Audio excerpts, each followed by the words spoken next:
The Mythril Mine in the original Final Fantasy VII consisted of just a couple screens with not much going on other than crossing paths with the Turks and meeting their rookie member, Elena.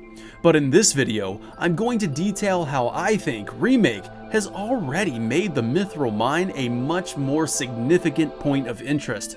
Before I talk about how the story could go in Rebirth, allow me to create a visual of how the Mythril Mine could be expanded into a larger location. If you want the best look at what Rebirth could offer in terms of aesthetics and Mythril Mines, well, I'd say it's right here in Shinra's Ancients presentation. And I'm pretty sure that this screen from the original Final Fantasy VII is precisely where the Cetra is standing. In the anime, The Last Order, Zack defends Cloud against waves of Shinra troopers at the Mythril Mine. Right away, you can notice the construction of the mine infrastructure with steel buildings, conveyor belt systems, etc, etc. There's minecart tracks as well as train tracks on the ground. This is a fully realized mining plant. And that makes sense, right? I mean, to mine ore, you need mining equipment and buildings. And when in Qhimm, half the population are out-of-work Mythril miners. I'm sure they didn't travel over 300 miles to and from work every day. They likely lived at the mines when working, so housing would be in this area too. Oh, and in Crisis Core there's a shop in the menus called Mythril Mine Trading, and the description reads, "A shop in the famous Mythril Mines." That's right, the famous Mythril Mines. It's a popular destination. Why is that? Well, probably because Mythril seems to be a very magical ore. The Mythril Mine is so much more than just a hole through the sides of a mountain. I'll now switch over to talk story details in Mythril Mines and what could change or be expanded upon for Rebirth. Will the Mythril Mine be expanded into an entire chapter, or more like the collapsed expressway before Wall Market, which I really did not like, by the way. It's such a hindrance when replaying the chapter for trophies. Man, it would suck to have to go through the Mythril Mines every time just to get to Junon when you're going back for the trophies. And no, I haven't forgotten about Fort Condor. I have something kind of interesting for that one. The Mythril Mine could also be the conclusion of the previous chapter, which I'm assuming involves Chocobo Farm and crossing the marshes, so that's an option as well. But will we meet Turks from before Crisis? We know we meet the Turks, but do we meet before Crisis Turks? The best choice would be Elena's older and better at everything sister, Emma. This was the Turk named Gun female prior to the player choosing whatever name they wish. Production sketches of The Last Order show that her real name is Emma, so I'll be referring to her as Emma from now on. She will be living her life in exile following the events of Before Crisis. So why introduce her in Rebirth at the Mythril Mines? Well, a few reasons. First, in the Last Order scene that I had previously discussed, Emma is actually in the helicopter with Rude searching for the fugitives Zack and Cloud. They lose sight of them, and they report that they are heading to Midgar. Emma is a dedicated and loyal woman. She may have returned to the Mythril Mines searching for clues as to where Cloud went. She was likely on the scene when Zack was killed because we see her flying towards them before the final stand begins. So, when they got Zack's body, they may have noticed that Cloud was missing. So tracing back to the Mythril Mines is not out of character for her. Even more so, her sister Elena just got promoted, and I think Emma is in the shadows helping her out the best she can while Elena, Rude, and Sung are in the mines. Emma could be there to watch over her, because we all know that, Elena could use some help. Speaking on that theory just a little more, Aerith and Red 13 join the party equipped with Mythril Armlet and Mythril Collar respectively. This tells me that Shinra values Mythril a lot, and perhaps almost near as much as Mako. They did start off as a weapons manufacturer after all. Mythril equipment is now sold on the black market, Wall Market. Furthermore, we know that it has become scarce because the weapon seller in the original Final Fantasy VII is out of materials to build more weapons to the point of desperation. To help him, you need Mythril from the sleeping old man in the cave north between the mines and Junin. He will wake up if your total number of encounters ends with 2 odd numbers and say, I guess it was fate that I woke up and met you here. Ooh, there's that word fate. I said it. And then hand you Mythril. And what do you do with that Mythril? Well, you go to the weapon seller between Gungaga and Gold Saucer to get Aerith's final limit breaker, Great Gospel. Great Gospel grants the party immunity to all damage, both physical and magical.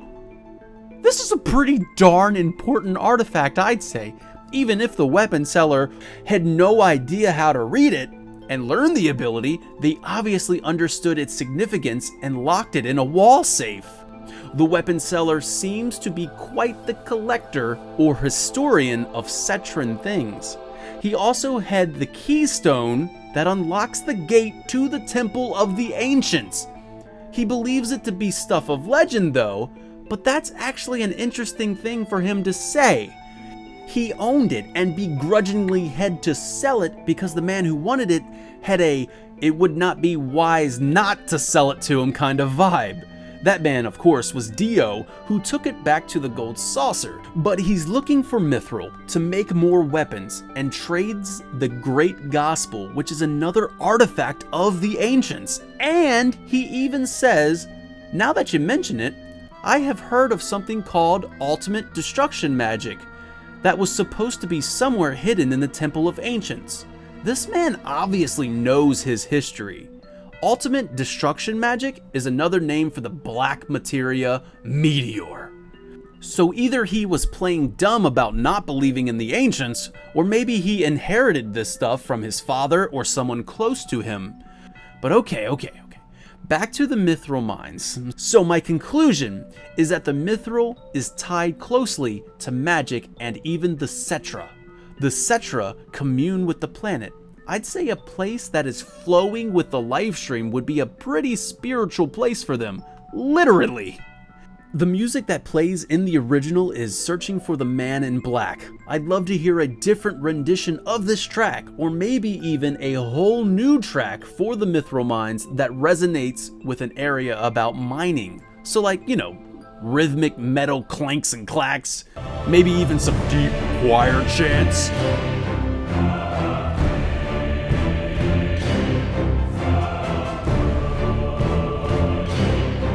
Look, I know what you're thinking. Bro, it's the Mythril Mines. They don't need to go that hard on it. But what I say to you is why not? What kind of enemies will we see at the Mythril Mines? Well, in Crisis Core Mission 826, you fight Deathclaws, Manjadora, and Slaps.